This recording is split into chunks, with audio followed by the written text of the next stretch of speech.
6장 15절 에베소서 6장 15절입니다. 평안의 복음이 준비한 것으로 신을 신고.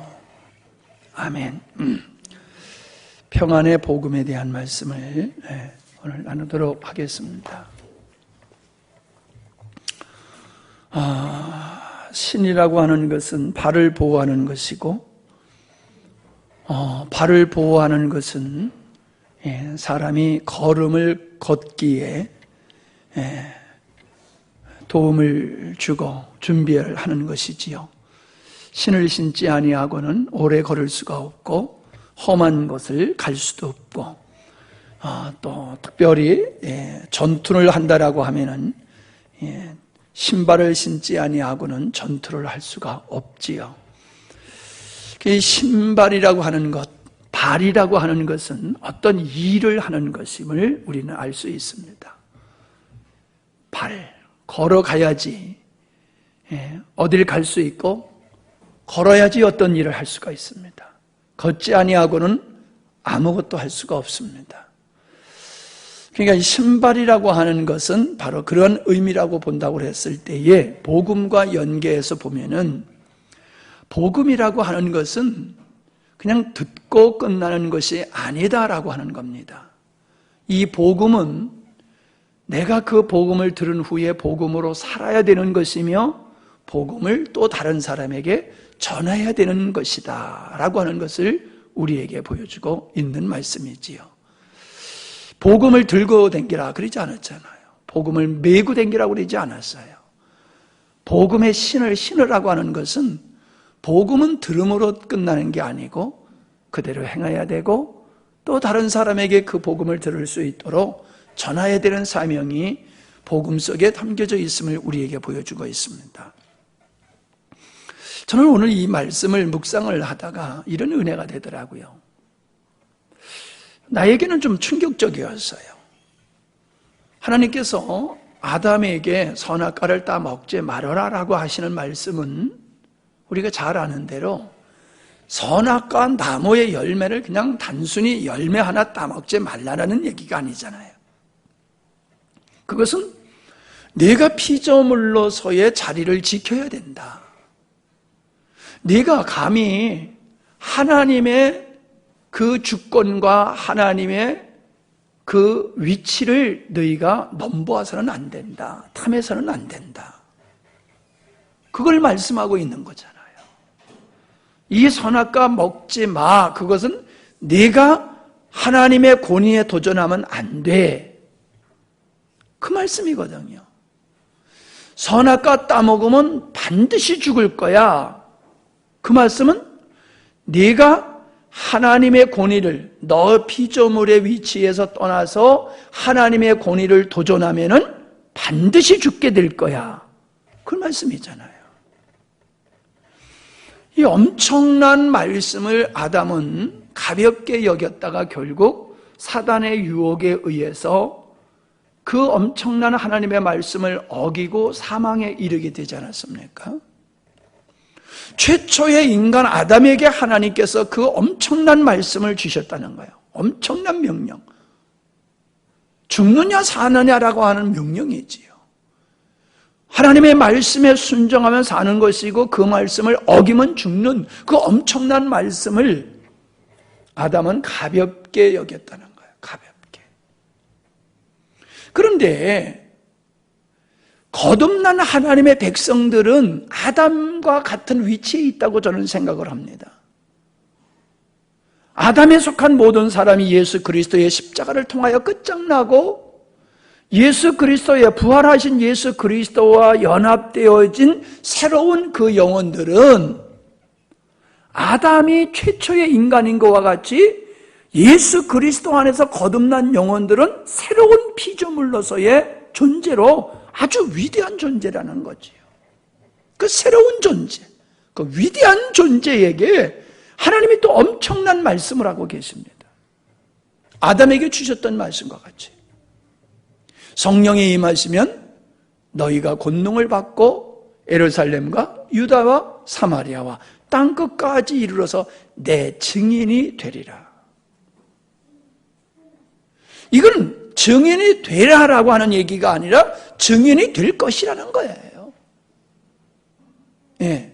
물론 그 말씀 속엔 증인의 삶을 살라고 하는 말씀도 포함되어 있어요. 그러나 거듭난 새로운 하나님의 사람의 삶은 피조물, 아담이 피조물로 자기 자리를 지켜야 되듯이 거듭난 하나님의 사람들은 거듭남으로 말미암아 그들은 예수 그리스도의 증인의 삶을 살 수밖에 없는 게 새로운 피조물이고, 새로운 피조물은 그 사명을 감당해야지 돼, 이 말씀이에요.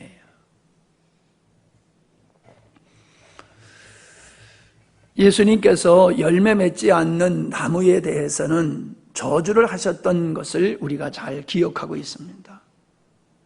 열매를 맺지 않았다라고 하는 그 단순히 열매를 맺지 않음을 가지고 주님께서 저주하신 게 아니라 열매를 맺을 수 없는 나무로서 그 나무를 저주하시는 거란 말이에요. 그건 구원받지 못한 존재를 일컫는 거거든요. 구원받은 사람, 새로운 피조물은 새로운 피조물로서의 삶을 살게 되는데, 그게 뭐냐면은 세상에 하나님을 드러내는 삶, 그리스도의 증인된 삶을 살 수 있는 것이 거듭난 자의 모습이다라고 하는 걸 우리에게 보여주고 있는 거예요. 거듭나지 않는 사람은 세상에 예수님을 보여줄 수가 없습니다. 나타낼 수가 없습니다. 왜요? 그 안에 주님이 안 계시기 때문에. 그러나 거듭난 사람은 예수님을 세상에 증거하는 것이 너무나 자연스럽습니다. 왜요? 그 안에 주님이 계시기 때문에. 그런데 자연스럽게 열매가 맺을 수밖에 없다라고 하신 주님께서 열매가 맺어지지 않았다는 것은, 그거는 관계가, 주님과의 관계가 없기 때문에 열매를 맺지 못한 거기 때문에, 열매를 맺지 않아서 저주가 아니라 열매를 맺을 수밖에 없는 주님과의, 생명 되신 주님과의 연관되어 있지 않은, 연합되지 않는 상태는 저주받을 수밖에 없는 존재라고 하는 걸 우리에게 보여주고 있는 것이거든요. 우리는 예수님을 닮아가고 주님이 원하시는 삶을 의지적으로 하는 것이 있지만은, 의지적으로 하는 것도 주님의 은혜가 임했기 때문에 내가 그것을 기뻐하고 즐거워하고 하려고 하는 것이고, 그걸 할 수 있는 능력도 내 안에 주의 영이 계시기 때문에 가능한 거예요. 세상 사람들은 거룩한 걸 추구하지 않아요. 신령한 걸 추구하지 않아요. 하나님 없는 사람들은 다만 그냥 육신의 쾌락과 즐거움, 이생의 자랑을 위해서 살아갈 뿐이지, 그걸 배설물과 같이 여기고 하늘의 신령한 것을 목말로 하며 살 수가 없어요. 왜? 그들 안에 그리스도의 영이 없기 때문에 그래요. 우리가 거룩한 걸 추구하는 것은 주의 영이 우리 안에 있기 때문에 그런 것이거든요. 그러니까 우리가 주의 영이 우리 안에 있으면은, 주님과의 건강한 관계를 가지고 있으면은, 우리는 그리스도의 증인, 하나님을 세상에 나타내고 그리스도를 증거하는 삶이 새로운 피조물의 삶이라는 거예요. 아담이 피조물의 위치에서 벗어나면은 그게 죄고 사망에 이르는 것과 같이, 거듭난 사람이 땅끝까지 복음을 전하고자 하시는 이 하나님의 뜻에 동의하지 아니하고 헌신하지 아니하면은 아담이 하나님의 말씀에 불순종하는 것과 다를 바가 없다는 거예요. 하나님은 아담을 통해서 거룩한 역사를 이루려고 하셨듯이, 거듭난 하나님의 백성들을 통해서 하나님은 당신의 뜻을 이루려고 하시는 것이 하나님의 의도예요. 하나님의 계획이에요. 그래서 그들에게 당신의 영을 주셔서 가능하도록, 할 수 있도록 은혜를 베풀어 주신 것이거든요. 이게 사실입니다. 이게 사실이에요.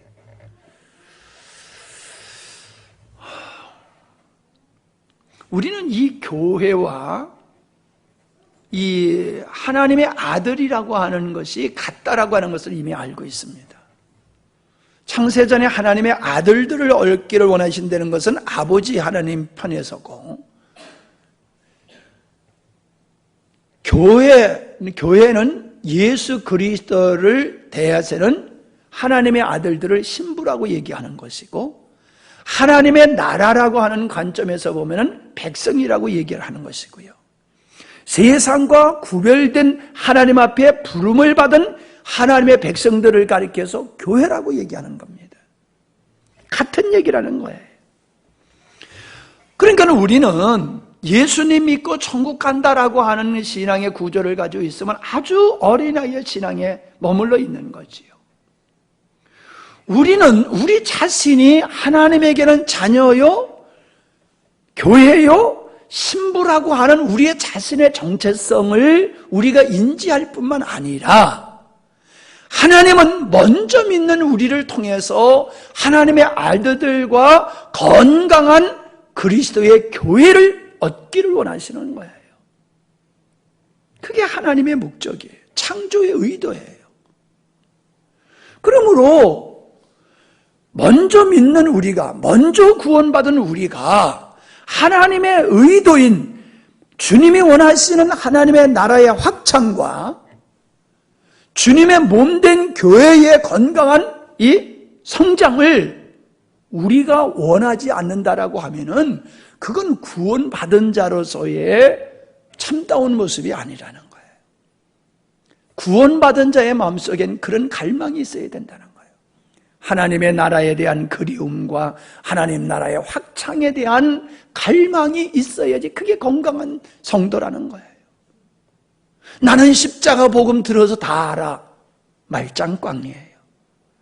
십자가 복음을 들어서 십자가의 복음을 교리적으로 안다고 해서 그 사람이 십자가의 복음적인 믿음의 생활을 하는 건 아니에요. 십자가의 복음적 믿음의 생활을 하는 사람은 내 안에 계신 그리스도의 영을 쫓아서 하나님의 나라에 대한 사모함이 있고 주님이 피 흘려 사신 교회를 건강한 교회로 성숙시켜 나가는 갈망이 있는 사람은 십자가의 복음을 깨달은 사람이에요. 이런 갈망이 없는 사람은 복음을 들어서 알고 있는 것이지 깨달은 사람은 아니에요. 더 심각하게 얘기하면은 복음은 들어서 알고 있지만 복음과 상관없는 사람이에요. 우리는 우리 안에 생리적인 것은 의지적으로 어떻게 할 수 있는 게 아니에요. 생리적인 것은 어떻게 할 수가 없는 거예요. 그냥 되는 거예요. 되는 거예요. 우리가 거듭난 십자가의 복음을 깨달았다라고 하면은 우리 안에는 영적인 생리가 일어나서 주님이 기뻐하시는 것을 기뻐하고 주님이 원하시는 것을 우리가 원하는 이런 갈망이 생리적으로 우리 안에 일어나야지 이게 복음을 깨달은 사람이에요.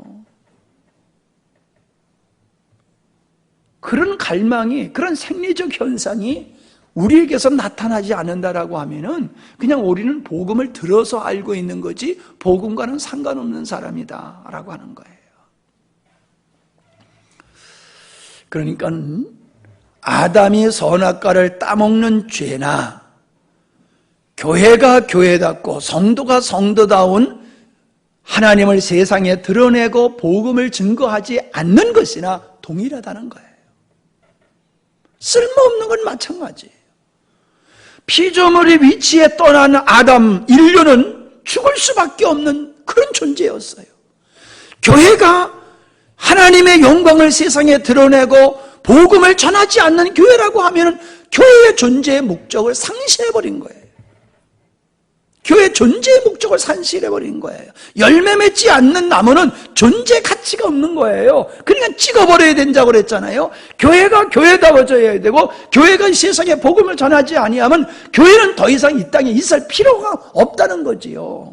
찍혀져야 될 존재라는 거지요. 그래서 요한계시록에서는 촛대를 옮기신다고 그랬잖아요. 촛대를 옮기신다.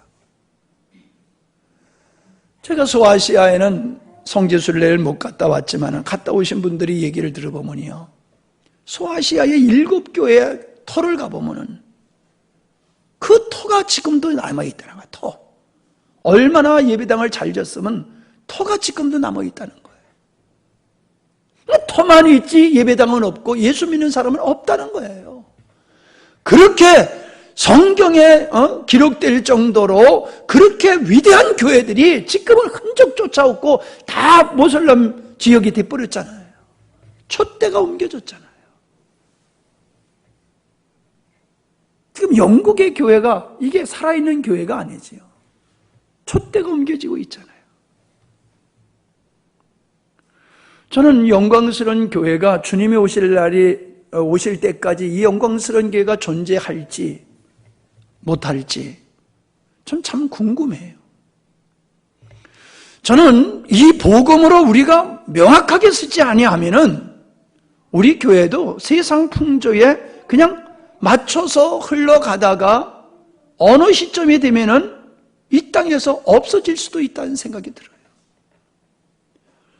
오직 복음이 바로 선포되고 복음을 깨달은 사람들이 있는 곳에는 하나님의 교회가 언제나 있지만은 복음이 사라진 곳에는 예수 믿는 사람이 사라지고 예배당도 무너지고 교회가 없어져요.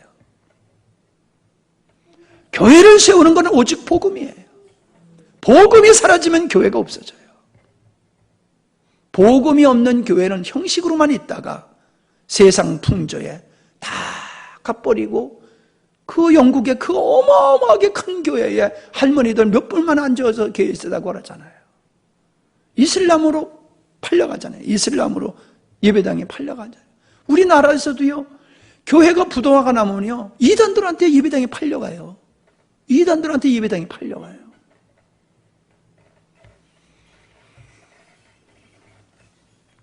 자, 전도라고 하는 건요, 이렇게 생각해 보면 어떨까요? 우리를 구원하기 위해서 예수님은 피 흘려서 우리를 구원하셨지요. 그럼 전도는 피 안 흘리고 할 수 있을까요?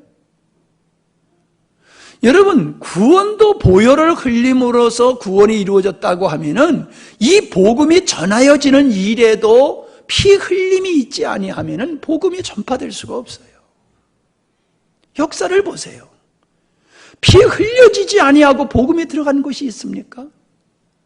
어느 나라고 어느 지역이고 피 흘림을 통해서 복음이 들어갔어요. 피 흘리지 아니하고 복음 들어간 것이 없지요.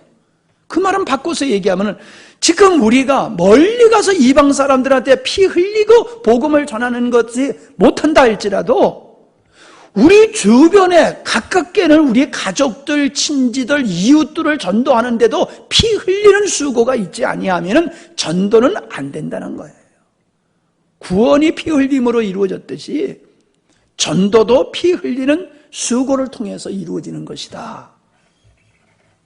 그렇게 전도를 만만하게 생각하면 안 돼요. 그래서 교회는 피를 먹고 성장하는 교회다 그러잖아요. 교회가 언제 부흥했느냐? 핍박받을 때의 교회는 부흥했어요. 언제 교회가 타락했느냐? 평안할 때의 교회는 타락했어요. 오늘날 한국 교회가 얼마나 편안합니까? 그러니까는 교회가 점점 타락하고 교회가 부패하고 성도들의 신앙은 형식적인 신앙이 돼버리고 말잖아요. 이 전도라고 하는 건요, 두 가지 면이 있어요. 전도를 하게 되면요, 전쟁이요. 마귀와의 전쟁이 전도예요.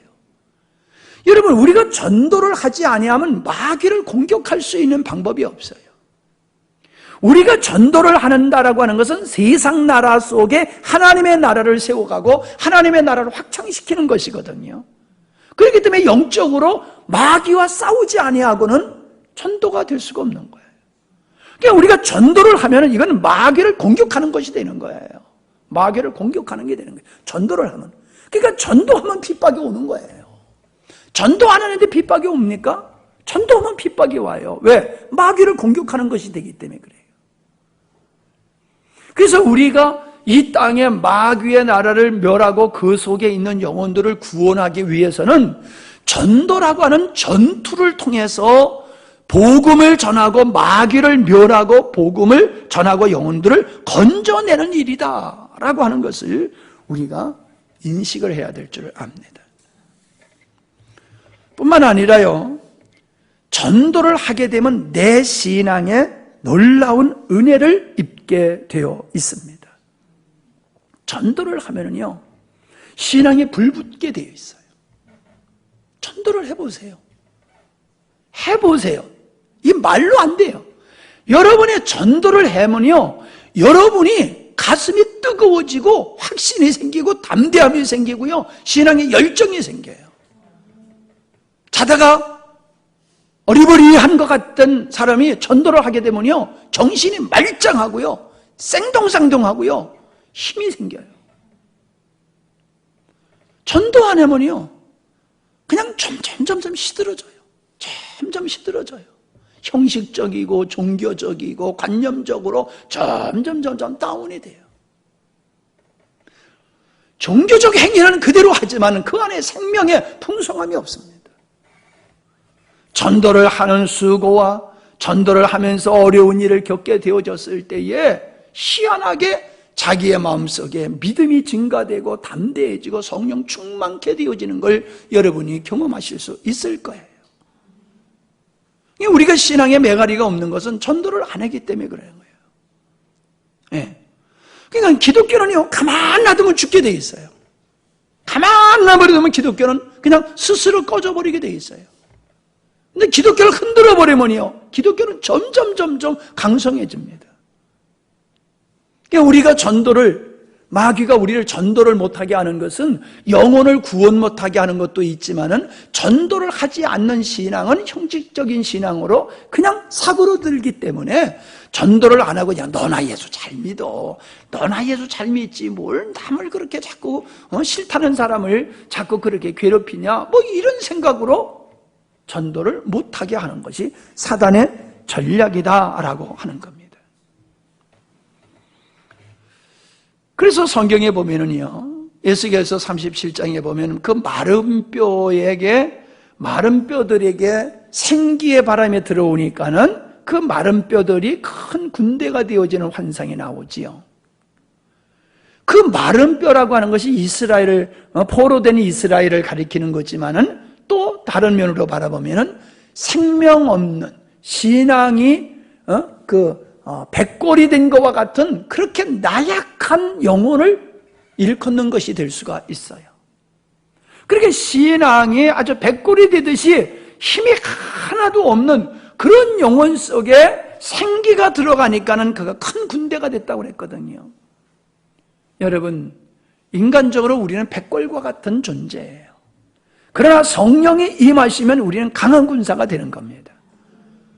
전도는 세상에 끌려서 세상을 주인으로 삼고 세상에 끌려 살던 사람을 건져내서 그를 하나님의 나라의 강한 군사로 만들어내는 게 그게 전도다라고 하는 겁니다. 복음이 선포되는 것에는 마귀가 함께할 수가 없어요. 우리가 예방 접종을 하지 않습니까? 또 권투에서 방어만 하는 사람은 맞다가 이슬비에 졌듯이 방어만 하는 사람은 계속 잽으로 얻어맞다가 다운되고 KO되거든요. 근데 최대의 방어는 공격이라고 그랬잖아요. 최대의 방어는 최대의 공격을 하게 될 때에 내가 공격함으로 저쪽의 선수가 나의 공격을 방어하느라고 나를 공격할 시간이 없다는 거예요. 그와 똑같아요, 여러분. 내가 가만히 있으면 마귀가 언제나 우리를 공격할 수 있어요. 근데 우리가 적극적으로 복음을 전하면요, 우리가 깨어있는 상태가 돼요. 마귀가 공격할 시간적 여유가 없어요. 우리가 맹놓고 있으니까 마귀가 마음대로 우리를 요리할 수 있는 거예요. 계속해서 복음을 전해보세요. 복음을 전하는 잽을 계속 날리게 되어지면은 사단이 우리의 마음속에 의심과 불만과 게으름과 나태함과 원망, 불평 이런 걸 갖다 주지를 못해요. 그런 걸 갖다 주지 못해요. 열심히 복음을 전하는 사람, 열심히 복음을 위해서 사는 사람에게는 마귀가 그런 시험을 갖다 줄 수가 없어요. 예를 들어서 다윗이 시험에 들었을 때가 언제입니까? 전쟁할 때가 아니었잖아요.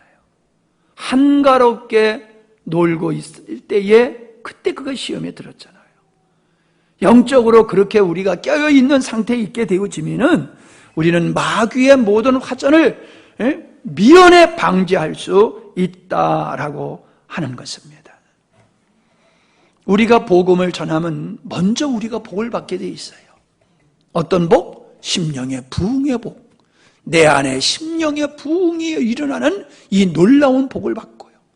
내가 복음을 전함으로 좋은 사람들을 얻을 수 있잖아요.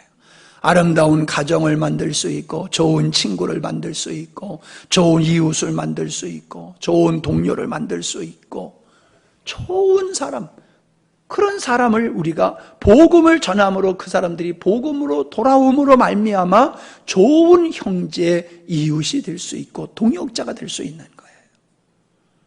우린 주변에 좋은 사람이 있기를 바라지 좋은 사람이 되도록 섬기는 일에 대해서는 우리가 그렇게 수고하지를 않는다라고 하는 겁니다. 열심히 복음을 전하면은 그 사람들이 또 복을 받고 그 사람이 복을 받음으로 나에게도 또 복이 온다. 그래서 이 전도라고 하는 것은 신진대사와 같아요. 먹은 것만큼 배설하고 들이마신 것만큼 내뱉는 호흡과 같이 복음을 듣고 가만히 있는 사람은 절대로 능력 있는 신앙이 되지를 않아요.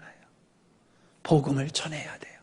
복음대로 살고 복음을 전하게 될 때에 신진대사가 이루어지는 것 같이 건강한 신앙이 형성될 줄로 믿습니다. 오늘 말씀을 들으시면서 여러분의 삶을 뒤돌아보세요. 어떤 삶을 살으셨는가? 자, 그 다음에 우리가 생각해 볼 수 있는 것이 뭐냐 하면 복음을 예배하라라고 말씀을 하고 계심을 보게 됩니다. 평안의 복음이 준비한 것으로 준비하다, 예배하다, 장비를 갖추다 그 뜻이에요.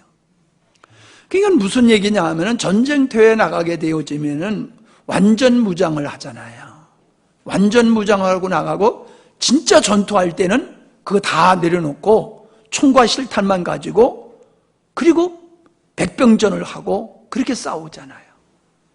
전투에 나가는 사람이 총을 잘 정비하고 총을 들지 아니하고 전투에 나가면 그건 자살행위잖아요. 그러니까 전쟁 준비를 잘 해야지 전쟁터에 가서 피를 흘리지 않을 수 있는 것과 같이 우리가 전쟁을 하려고 하면은 복음이라고 하는 이 복음이라고 하는 무기를 잘 정비해야 된다는 거예요. 잘 준비해야 된다는 거예요. 다른 말로 얘기하면 이거예요. 복음의 명확성이 있어야 된다는 거예요. 두리뭉실 그냥 예수 믿으면 좋아 이게 아니라는 거예요. 예수를 믿어야 되는 이유, 예수를 믿는 게 무엇인지, 구원이 무엇인지, 예수님이 이 땅에 왜 오셨는지, 예수님이 죽으심으로 말미암아 우리에게 어떤 현상이 일어났는지, 승천하심으로 성령이 이 땅에 오셨는데 성령께서 우리 안에서 어떤 일을 하고 계시는지, 하나님의 우리를 어느 곳으로 인도하시는지, 창조의 의도가 무엇인지 복음에 대해서 명확성이 있어야 된다는 거예요. 그러잖아요. 장로고시 하는데 물어보니까 그거 어디서 많이 들은 건데요. 또 물어보니까 그거 어디서 많이 들은 얘기인데요. 들어서는 알아. 근데 그게 뭐야 그러면 몰라. 어디서 많이 본 사람인데요. 똑같은 거야. 누구냐? 몰라. 근데 어디서 많이 본 사람이야. 얼굴이 참 익은데. 그와 똑같은 거예요.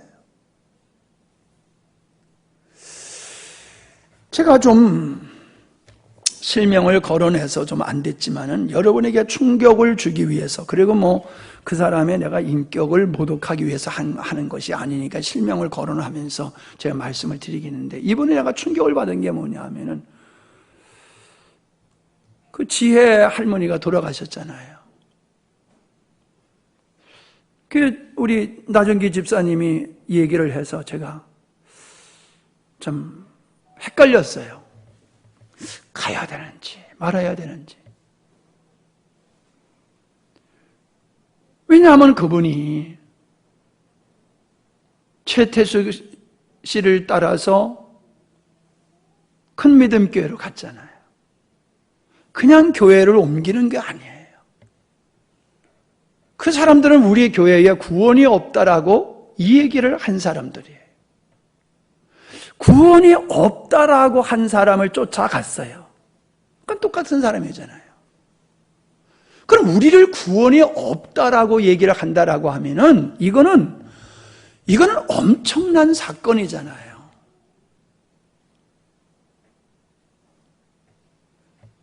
이건 인정을 안 하는 거잖아요. 존재를 부인하는 거잖아요.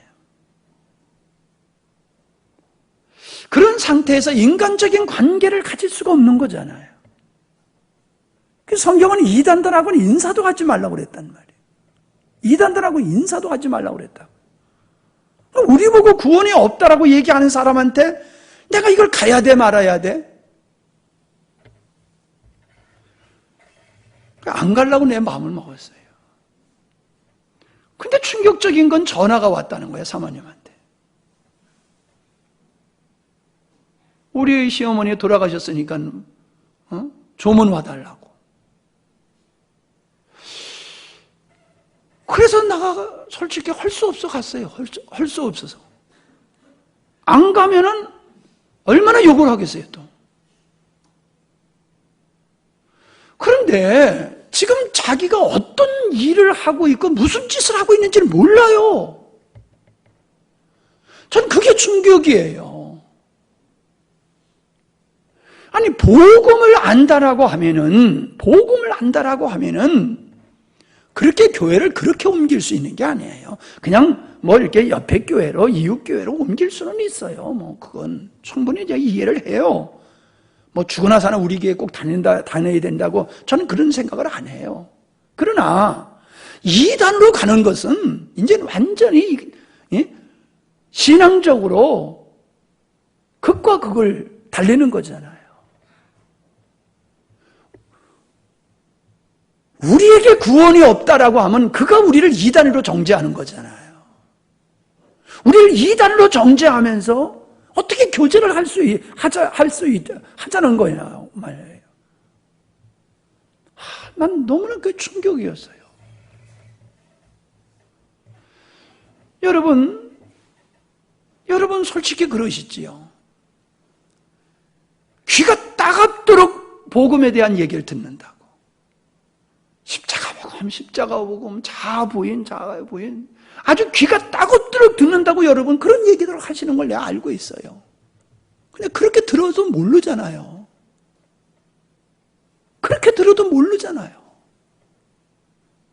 내가 지금 어디로 가고 있는지, 내가 무엇을 쫓아가고 있는지, 눈 감고 길을 걸어가는 형국을 보여주고 있잖아요.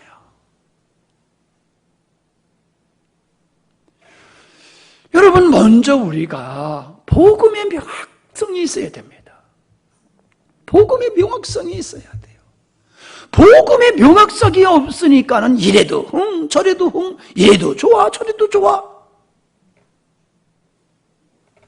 이런 형상을 우리에게 보여주고 있는 거예요. 그분이 우리 교회에서 복음에 얼마나 많은 복음을 들었겠어요. 그러나 전혀 몰라요, 복음을.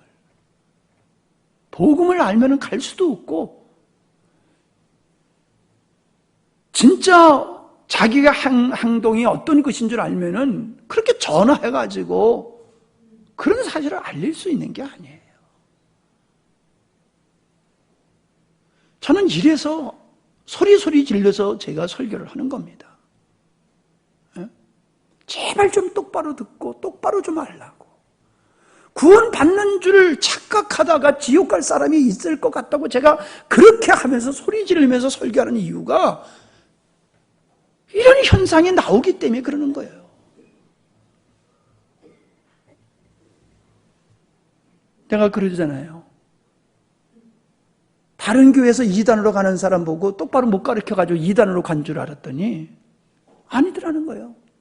내가 그렇게 심혈을 기울여 가르쳤는데도 이단으로 가는 사람들이 생기잖아요. 그게 뭐예요? 말씀을 관용으로 듣고 있는 거예요.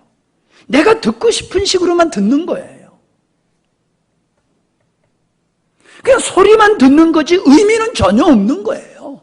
지식만 있는 거지 내용은 하나도 없는 거예요. 껍데기만 있는 거예요, 껍데기만. 그러면서 나 다 안다는 거예요. 그렇게 다 아는 당신이 복음으로 살고 있고 복음을 전하냐 말이에요. 복음과 상관없이 살고 있고 복음을 안 전하고 있잖아. 좌우를 구분하지 아니하고 자기 감정을 따라 생각들을 따라서 살아가고 있잖아요. 정말로 복음의 핵심이 뭐예요? 우리 안에 있는 생명이신 주님이 나에게 어떻게 말씀하시는가를 들어야 되는데 그거 전혀 그런 거예요. 그냥 듣는 것이지 사건 앞에서 생활 앞에서는 전혀 그런 모습이 안 보인다는 거예요.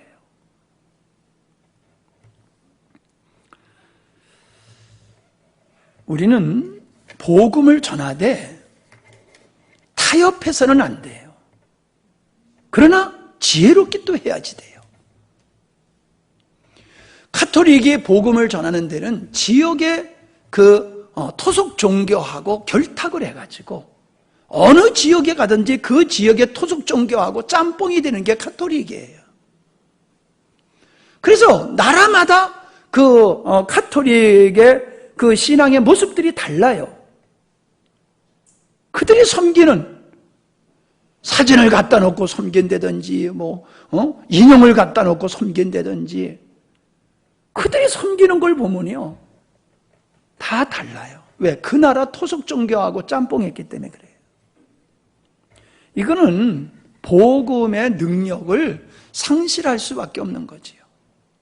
복음이 세상과 이 세상의 어떤 종교와 어떤 문화와 결탁을 해버리고 타협을 하게 돼버리면 그때서부터 복음의 능력은 상실될 수밖에 없는 거예요. 그래서 우리는 어떠한 핍박에 오더라도 복음은 양보할 수가 없는 거예요. 그래서 아주 이 복음적인 사람을 고집불통으로 여겨요. 아주 고집불통. 꼴통으로 여겨요, 꼴통. 자기밖에 모르는 사람. 그래서 왕따를 당할 수밖에 없어요. 우리는 세상의 모든 종교로부터 세상 사람들로부터 왕따를 당할 각오를 하고 살아야지 돼요. 왜? 복음은 이방 종교와 세상과 결탁할 수 없기 때문에 세상을 옳다고 인정해 주는 게 아니라 세상이 우리가 진리를 따라 삶으로 우리의 삶이 세상을 정죄하게 되어 있어요. 그렇기 때문에 세상은 우리를 싫어하고 우리를 갖다가 배타적으로 대할 수밖에 없어요. 우리는 그걸 당연하게 여겨야 돼요. 기꺼이 그걸 기쁨으로 받아야지 돼요. 그러나 우리가 전도를 하는 데 있어서는 지혜가 필요해요. 그래서 성경에서 뭐라고 그랬습니까? 바울이 율법 없는 자에게는 내가 율법 없는 자가 하나님께는 율법 없는 자가 아니요 도리어 그리스도의 율법 아래 있는 자나 율법 없는 자와 같이 된 것은 율법 없는 자를 얻고자 함이라. 율법 있는 사람에게는 율법이 있는 것 같이 율법이 없는 사람에게는 율법이 없는 사람과 같이 대했다는 거예요. 이건 그들과 타협하고 결탁했다는 얘기가 아니에요. 그들과 쓸데없는 걸 가지고 본질이 아닌 걸 가지고 부딪힐 필요가 없다는 거예요. 본질이 아닌 걸 가지고 부딪히고 본질이 아닌 거를 본질로 먼저 내세우다가 본질을 전하지 못하는 이런 일이 생기면 안 된다는 거예요. 예를 들어서 봅시다. 예수님 믿으면 구원받지요. 근데 우리나라에서는 예수 믿으면 술 먹지 말아라. 예수 믿으면 담배 피지 말아라. 이거부터 얘기해요. 예수 믿으면 11조 해야 된다. 예수 믿으면 주일 성수해야 된다. 여러분, 이건 다 맞는 얘기예요. 그러나 복음이 아니에요. 그거는 복음으로 말미암아 벗어버리게 되어지는 옛 생활의 옷이지 술 안 먹고 담배 안 피는 게 복음입니까? 아니에요. 그러니까 우리가 복음을 전하게 되어지면은 사람들이 이거는 경건 생활에 이건 유익이 없네? 도리어 이거는 우리 경건한 믿음의 생활, 영적 생활에 이게 장애가 되는 거네? 그리고 버리게 되어지는 거예요. 술 먹다 보니까 이 술 먹어가지고는 믿음의 생활을 제대로 할 수가 없어. 그래서 술을 안 먹게 되는 거예요. 제사, 예수 믿으면 우상한테 제사 지내면 안 돼. 그러니까 제사 지내지 마. 이것부터 요구한단 말이에요. 아니, 여러분, 제사 지내는 사람들은 제사를 생명같이 여기는 사람들인데 믿음도 없는 사람한테 당장 제사 그만두라고 그러면요, 그게 얼마나 어려운 건데요. 응? 신주단지 갖다 버리는 건 쉬워요. 신주단지 갖다 버리는 건 쉬워요. 그러나 제사를 그만두는 건 어려워요. 왜? 이건 문화가 돼버렸기 때문에 그래요. 신주단지 섬기는 건 사람들이 이게 귀신 섬기는 건 줄 알아요. 그러니까 하나님을 섬기려고 그러면 귀신단지를 섬기면 안 된다 하는 걸 알기 때문에 당연히 그걸 없애버려야 되는 걸 알아요. 그러나 제사는 이게 문화가 돼버렸어요. 이게 얼마나 이 문화와 정서가 전통이 강한지 내 안에 믿음이 생기기 전에는 이거를 던져버릴 수가 없어요. 자꾸 우리 사촌형 얘기를 하게 되는데 우리 큰아버님 돌아가셨을 때에 그때 그 얘기를 했잖아요. 내가 지금은 절하지만은 앞으로는 내가 절을 안 할 때가 올 수도 있을 것이다. 왜? 지금은 내가 예수 믿는다고 하지만 내 믿음이 절을 거절할 수 있는, 제사를 하면 안 돼라고 하는 걸 머리로 알았지 가슴으로 내가 거절할 만한 믿음이 없다는 거예요. 그럼 내가 믿음이 자라게 되면은 이 제사를 내가 거절할 그때가 올 거라는 거지요. 예수전도단 제주도에서 열방대학에서 벌써 8년째 섬기고 있다고 그러더라고요. 벌써 8년이 됐어. 세월이 그렇게 빨리 지나갔어요. 퇴직하고 거기 가가지고 훈련받으러 들어갔다가 8년 동안 무보수로 거기서 그렇게 섬기고 있어요. 하라고 해도 이제는 안 해요. 그러니까 우리가 자꾸 복음을 전할 때에는 진짜 복음을 전하면 되는 거예요. 그 사람이 복음을 전하면 돼요. 그럼 복음을 그 사람이 듣고 깨닫고 믿음이 생기면 복음이 아닌 것을 다 벗어버리게 되어 있거든요. 그러니까 그거 하든지 말든지 그냥 내비둬요. 그걸 터치하지 말란 말이에요. 복음을 전하란 말이에요. 복음을. 이게 지혜예요. 이게 지혜. 그래서 전도를 하는 데 있어서는요, 가장 중요한 게 뭐냐면 신뢰예요. 신뢰. 내가 모르는 사람이 얘기하면요, 한쪽에 의심을 품게 돼요. 그래, 내가 잘 아는 사람이 얘기하면은 의심을 갖지를 않아요. 그냥 고지고대로 다 받아들이게 되지요. 그러니까 내가 누구를 전도하려고 그러면은 그 사람한테 신임을 얻어야 돼요. 신뢰를 얻어야 돼요.